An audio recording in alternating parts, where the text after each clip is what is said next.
Hello, and welcome to Postcards from Palisade, the podcast that's all about the people and places that make this slice of Western Colorado wonderful. I'm your host, Lisa McNamara.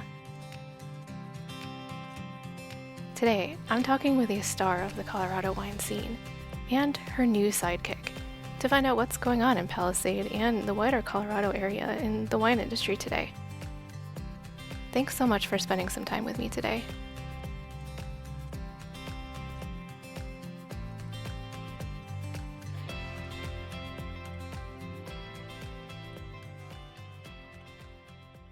I'm Cassidee Shull. I'm the Executive Director of the Colorado Association for Viticulture and Enology, and we produce Colorado Mountain Winefest and a Vinco conference over here in Palisade and Grand Junction.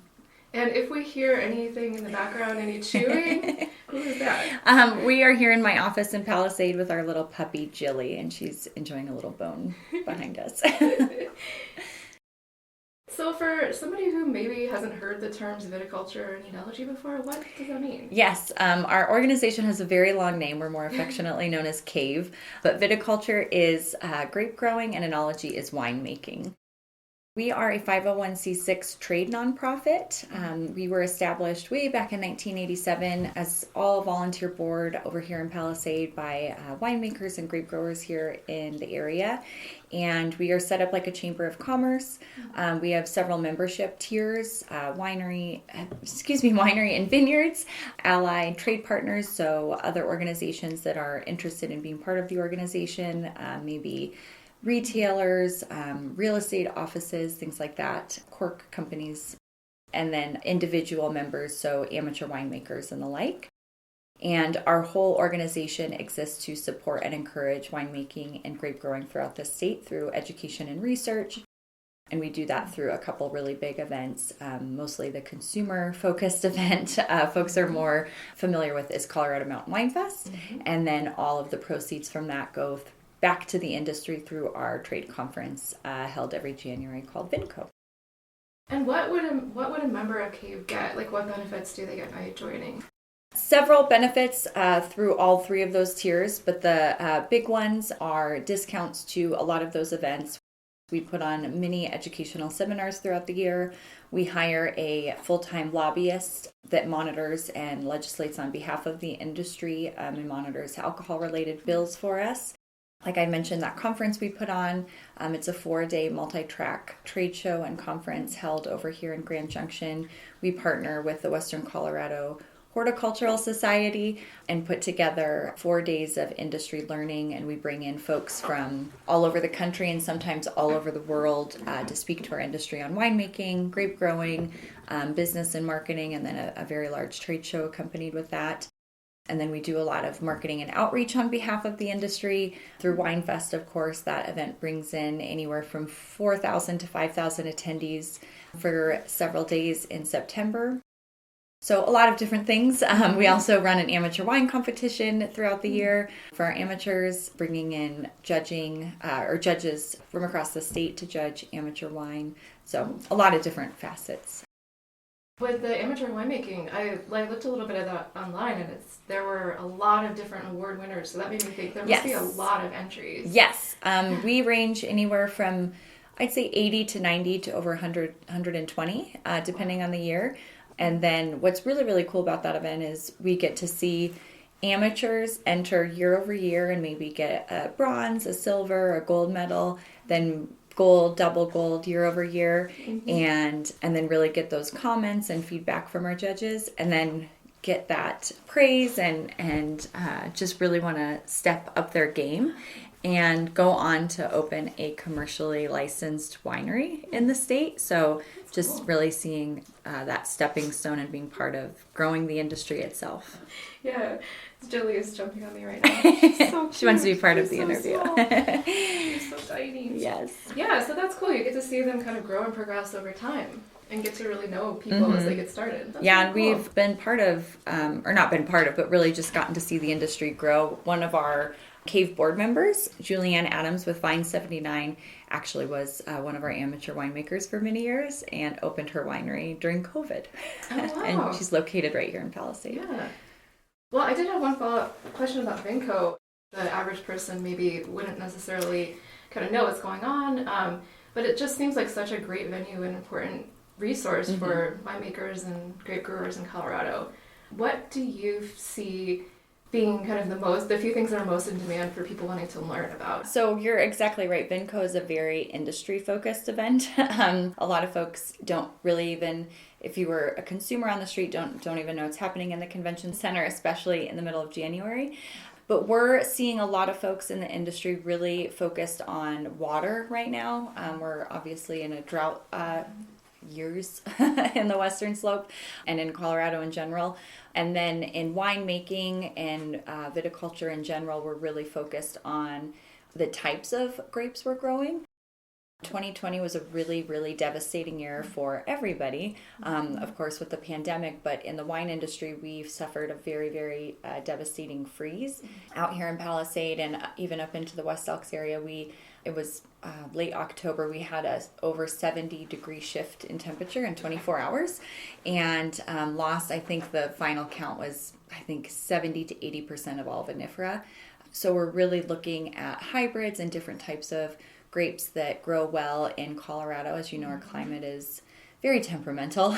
We could have very late spring frosts or very early frosts in the fall. So we're doing a lot of research and winemaking techniques with different types of hybrids that consumers may not be as familiar with. So you'll see a lot of those sessions at previous conferences. We have all of those available on our website, and then looking forward to what we'll be offering in our 2024 conference as well. And then you'll also do another event, the Barrel into Spring, right? Yes, that's a newer one. This will be our second year we've offered that event. That was a long-standing event put on by a previous wine association here in the Grand Valley that we've taken over. It'll happen in one weekend in April and one weekend in May, and feature tastings from 7 separate wineries. 7 wineries in April and 7 wineries in May, and then barrel samples and then food bites at each of those locations as well. Barrel samples, I think it's such a unique thing. It's not something that somebody can get every day, right? Yes. This is kind of your one chance to Absolutely. So it's a definite heightened experience than what you would see just behind a tasting bar. And really, I like to think of it as like really glimpsing into the future, because you're, again, tasting something that's not even been released yet. It's not fully developed yet. And then have the ability to say like, oh, I want to purchase part of what's in that barrel. So you're kind of just tasting futures almost, which is exciting. It wasn't obvious to me at first when I started reading about the event. And then when I started, understanding a little bit more, like, oh, you're actually tasting something that you can't get any other time of year. And it's 7 different wineries each weekend. So it's really like a chance to see like 14 different wineries and what their products are going to be like in the future. It's a really cool event. I absolutely agree. And if folks are really looking for that really unique experience, you're tasting wine that will literally taste different a week later even because it's still not completely aged and not finalized. So we're all living in that moment of experiential and very unique experiences. And so I that's what I always think of. And I'm like, oh yeah, we're tasting something that we'll never have again because it's going to be different when it's bottled and or even different when it's, sitting in that barrel a month later, 2 months later. So a lot of my questions are kind of Palisade focused, but I know that CAVE doesn't just focus on Palisade, obviously, or even just the Grand Valley AVA. You focus on Colorado as a state in general. Yes. So we actually are working with the Colorado Tourism Office on a marketing grant right now, and we've highlighted and through a lot of research of where folks are touring and tasting from and to 3 main wine regions. So we have 2 American viticultural areas, the Grand Valley AVA, which is here in Palisade, and the West Elks AVA, which is up in Paonia and Hotchkiss area. We're highlighting both of those areas. There's about 30 plus wineries here in Palisade and another 25 or so up in the West Elks region. And outlying areas. And then we are also highlighting the Front Range wine region.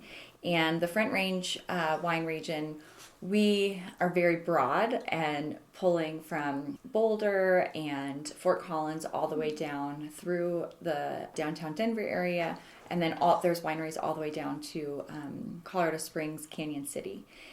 So if you're out wanting to grab a bite of food or, see a ball game and then want to grab a glass of wine at a tasting room, you're able to do so literally just about anywhere in Colorado.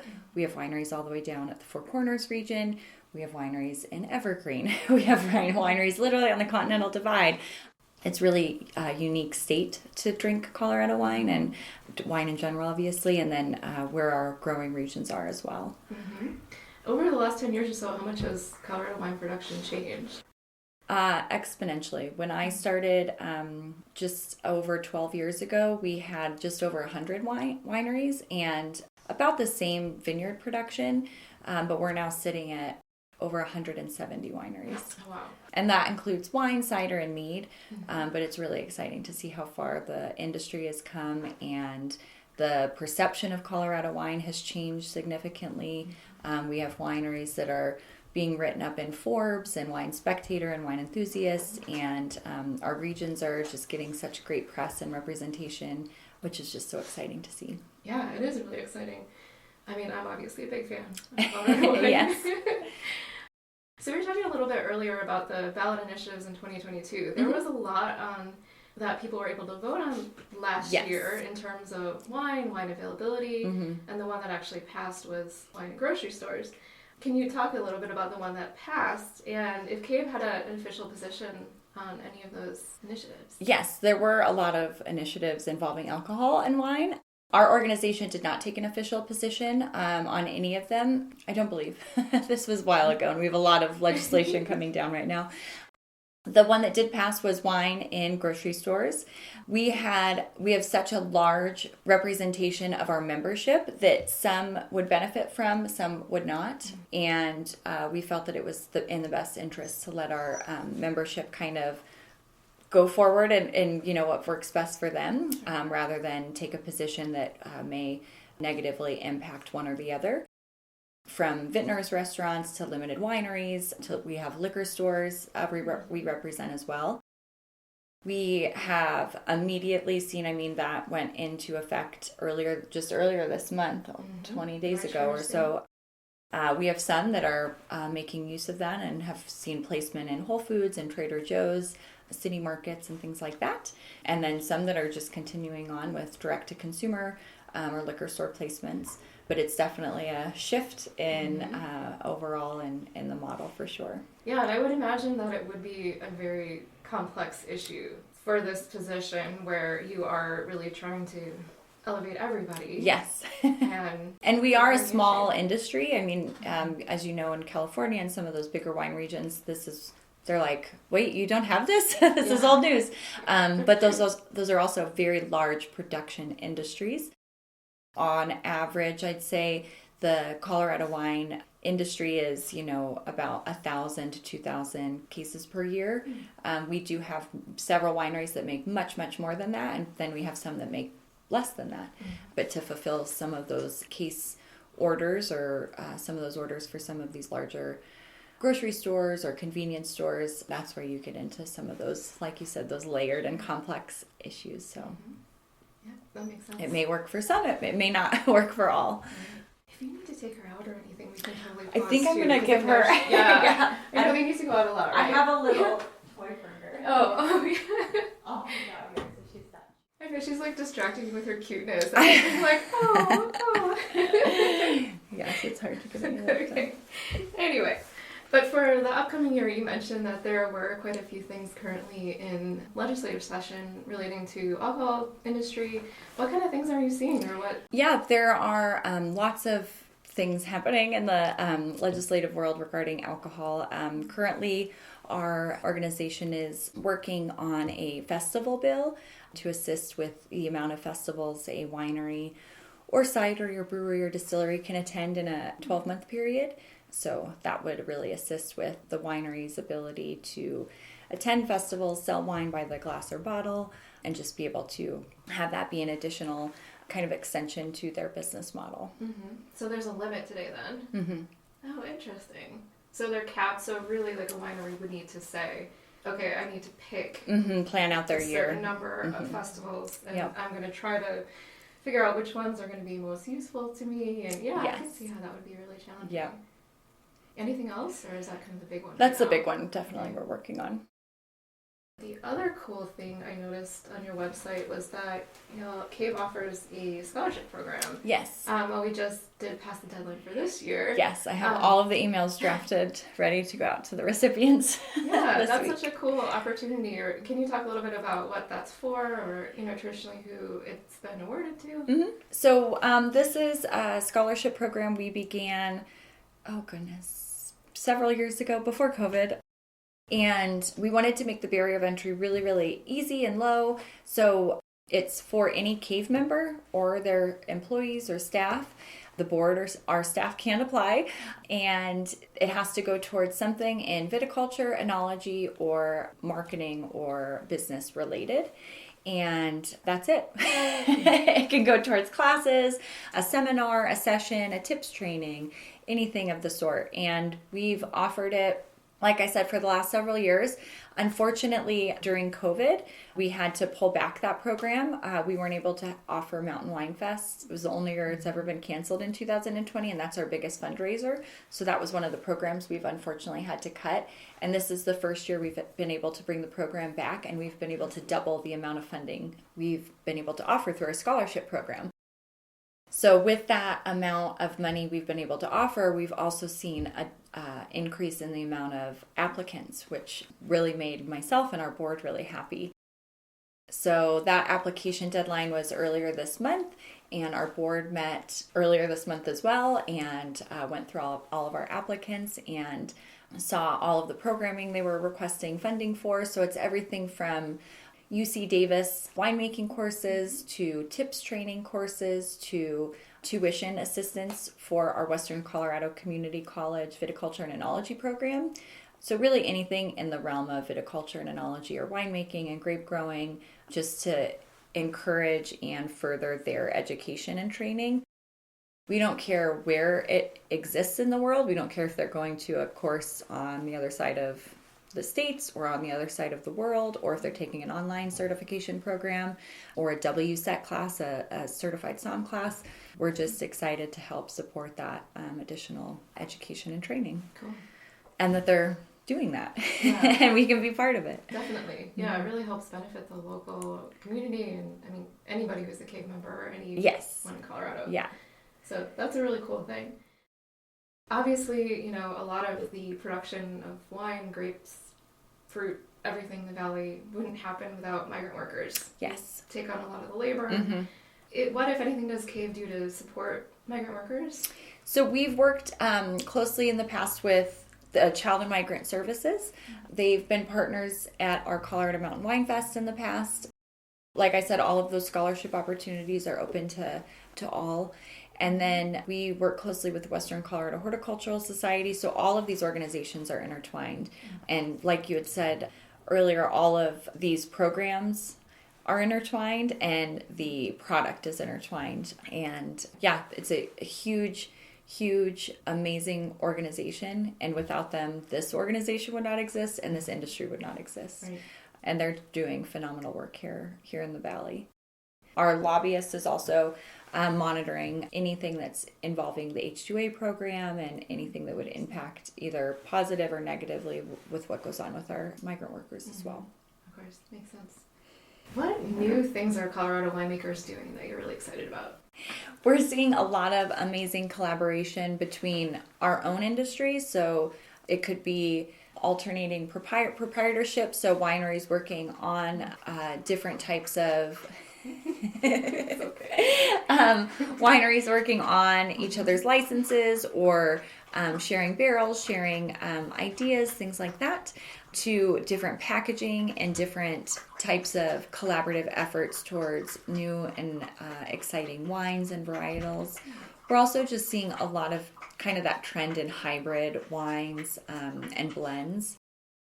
There's a lot of, I think, kind of a shift in events, and because of that festival permit I had mentioned earlier, we're seeing Colorado Wine Walk is a really good example. This is a new event that's taking place in downtown Denver in April, and I believe again in August, where they're inviting a lot of wineries onto their premise and in just a new and fun way.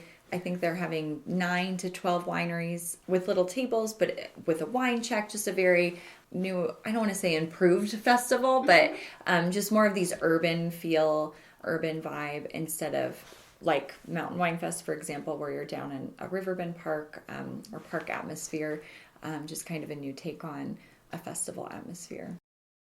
What do you find most challenging in promoting Colorado wine? Definitely the ability to change folks' perception. When you're chatting with folks about Colorado wine and they've had it in the past, maybe 5 or 10 years ago, it may be hard for them to put those negative connotations, or if they've had something a long time ago and they're like, oh, wasn't for me, it was too sweet, or, just change that.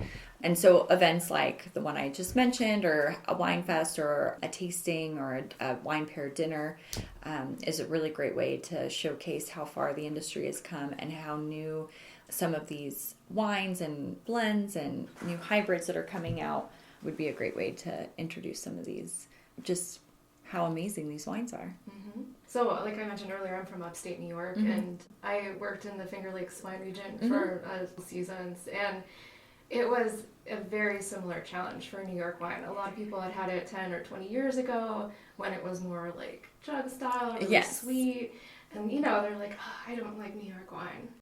And so that was a really big issue, is getting over that perception of it all being kind of sweet jug wine.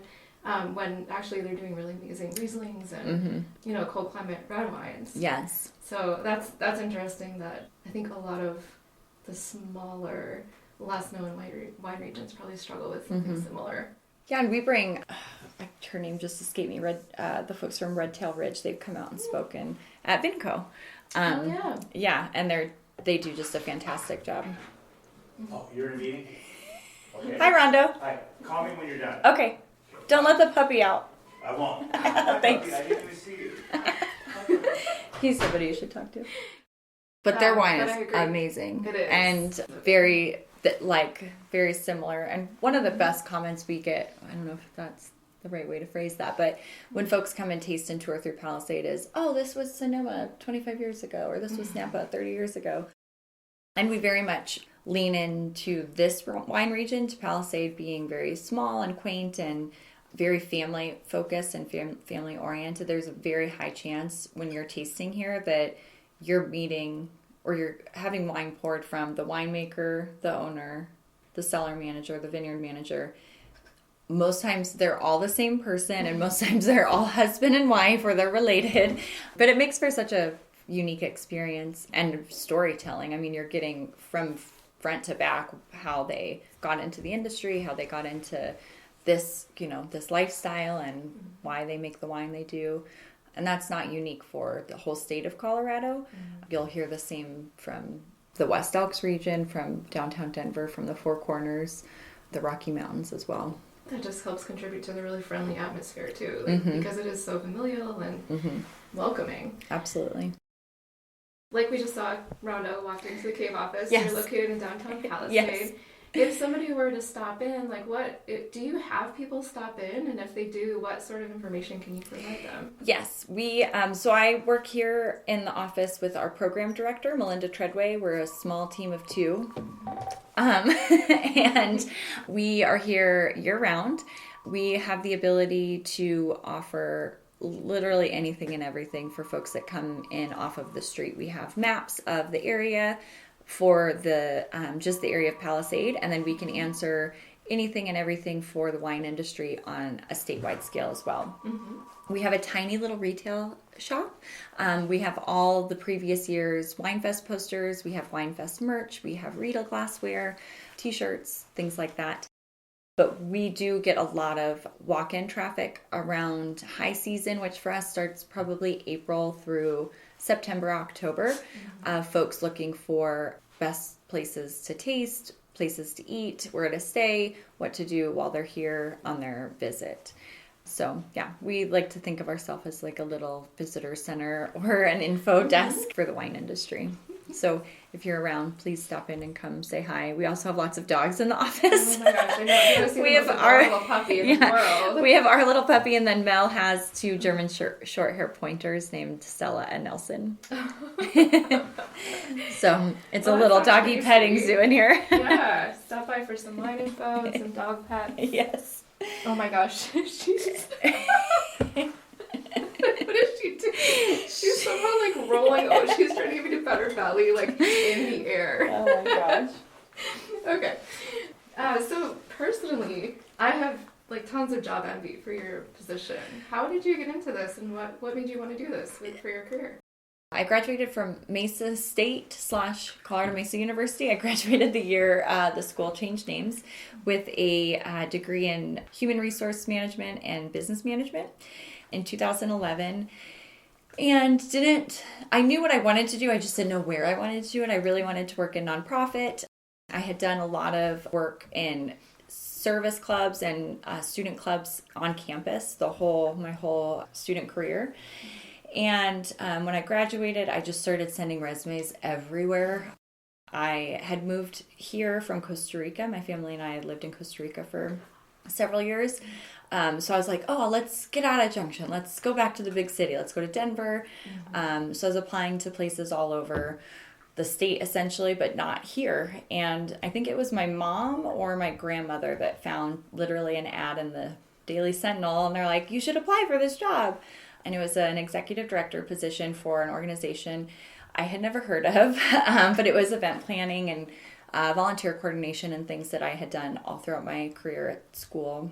And I applied, thought there was no way they were ever going to call me back because I was just out of college, but they did. And then they called me back again for a second interview, and I was really excited and really thrilled. And the other part I was very upfront with, I was like, I don't have any wine background. I do, my degrees in business and human resource, but not wine. We don't have a wine program at the school yet. But it was just what they were looking for. They were they were at a point where they were doing an organizational restructuring of the organization. So previously it was all volunteer led, and that they had a director of the festival, but not of the organization. So it was a good time to come in and kind of just take stock of where the budget was and where things were going. And they were just kind of looking for somebody with some social media background and things like that, and taking it into a new direction. So right, and it sounds like an opportunity just to have grown together and yes, develop the organization. Absolutely, yeah. What a cool opportunity. Yeah, it was. And I've been here ever since. It's been a huge learning experience for everybody, since I've been here. But I would not have traded anything for the world. It's been a wonderful honor and privilege to grow alongside this industry and see how far the wineries have come, the growers have come, and just the industry overall. What's a typical day like? Definitely depends on the time of year. The first quarter is all conference, like Vinco. Our Vinco conference is in January. We shift into barrel into spring around this time. Winefest applications go out. Spring and summer, we're really focused on Winefest. And then if you're here in August and September, it's like all hands on deck, getting everything ready for the festival. The whole office will transform into a bunch of boxes. But we're still open, taking questions and calls, and folks that need something, we'll just maybe have more stuff here. And then in between all of that, we're running board meetings, budgeting, strategic marketing sessions. Definitely after COVID, a lot of our meetings shifted to Zoom. So I'm on my computer a lot, but it's nice because we're able to connect with folks all over the state and all over the country a lot easier without as much travel. But it's definitely, every day is a little different. Meeting with sponsors, meeting with different groups we work with and things like that. It's awesome. I'm sure you can't ever mention to anybody what your favorite winery is. That's a secret. Yes. Never leaves your lips. Yes. But what's your favorite wine to drink? Like your favorite varietal or type of wine? Yes, I drink a lot of, this is not a secret, people ask me this a lot. I drink Sure. a lot of really big, bold reds. So Cab Franc, Pinot Noir, not as big and bold, but red. And Malbec. I've become a really big fan of Petit Pearl recently, drinking a lot of hybrids. And then for whites, I like a very dry Sauv Blanc. So I drink a lot of everything, a little bit of everything for sure. When folks come into the office, we do get that question a lot. We have a little booklet here for the area and then for the state of, what do you like? Do you like sweeter wines, dry wines, fruit wines, ports? And then we'll send folks to their respective wineries, and they're a big party. We'll call ahead and let them know we're sending, a tasting group of 10 or more. But we try and get them to where they're going with a glass of wine that they'll enjoy at the end. Mm-hmm. What's your favorite thing about the Palisade community? That's a great question. It's very friendly and it's very tight-knit. Sitting on the tourism advisory board for the past 12 years, there is always something to get involved in or something to do. We just had an amazing event happen, I think just last weekend, called Sing Up the Sun, that was kind of a homage or welcome to the equinox. And it was all just put on by a community member that just wanted to see a new event happen this time of year, which is a bit slower for us. We've not hit spring, early spring, like summer festivals. Farmers Market's not up yet. Our Honeybee Festival's not here yet. And to see, I think the first one was last year, but to watch that event take off, and it's all community led and volunteer driven, and people came out with poems and dancing and costumes and puppets. I was like, this is amazing. And this was all just a small community put together. Our old-fashioned Christmas is another, I think, great example of that, where I don't think I've seen another community put that on outside of like a Hallmark movie. So yeah, or like our Trick or Treat Street is very similar. Like this is a very Halloween town event. So that's definitely what comes to mind, is how niche and wholesome I would say it is. When you do get a day off, how do you enjoy your day off? It's also a good question. I play a lot of video games. This puppy is keeping me very active, doing a lot of training. And then I if I can schedule it incorrectly, I go to Hotworks, like a yoga studio here in town, to work out as well. Or I'm out tasting, benchmarking wines. Sure. I do love live music and supporting live music and local music. Both my brother and my partner are in bands, and a handful of my friends. So there's always something happening. We have a great local music scene here on the Western Slope. If it's not on the Western Slope, we're literally traveling to go see music on the Front Range or surrounding areas. But it would probably be supporting one of those two bands, either my partner's band Zoloft or my brother's band Peach Street Revival, or just literally popping in a local music venue and just seeing who's on stage. I'm a really firm believer that, very kind of full circle to that event I just had mentioned, that Sing Up the Sun event, that their art is everywhere. And I used to be a dancer, and so being able to see somebody on stage that has rehearsed and put so much time into their craft, whether they're playing guitar or playing drums, and being able to share that with them, even, just on a Thursday night at a farmer's market or something, is, I think, really special. Last question is, what's another person or organization that you'd love to hear from on this podcast in a future episode? I think Child and Migrant Services would be amazing. The Chamber of Commerce has a lot of things going on, so they'd be a great one.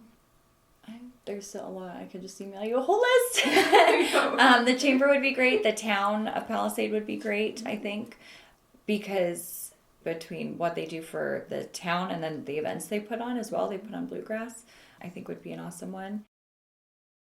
Thank you so much for your time. Absolutely. It was really great to talk with you. Yeah. Where can people find out more information about any of the events or about CAVE? If you are interested in learning more about our nonprofit, the Colorado Association for Viticulture and Enology, our website is winecolorado.org. So you can find everything about the amateur wine competition, our scholarship program, and VinCo on that site. And then if you're interested in learning more about Colorado Winefest and the events and tickets and things like that, that is coloradowinefest.com. Thank you so much, Cassidee. Thank you. This was amazing.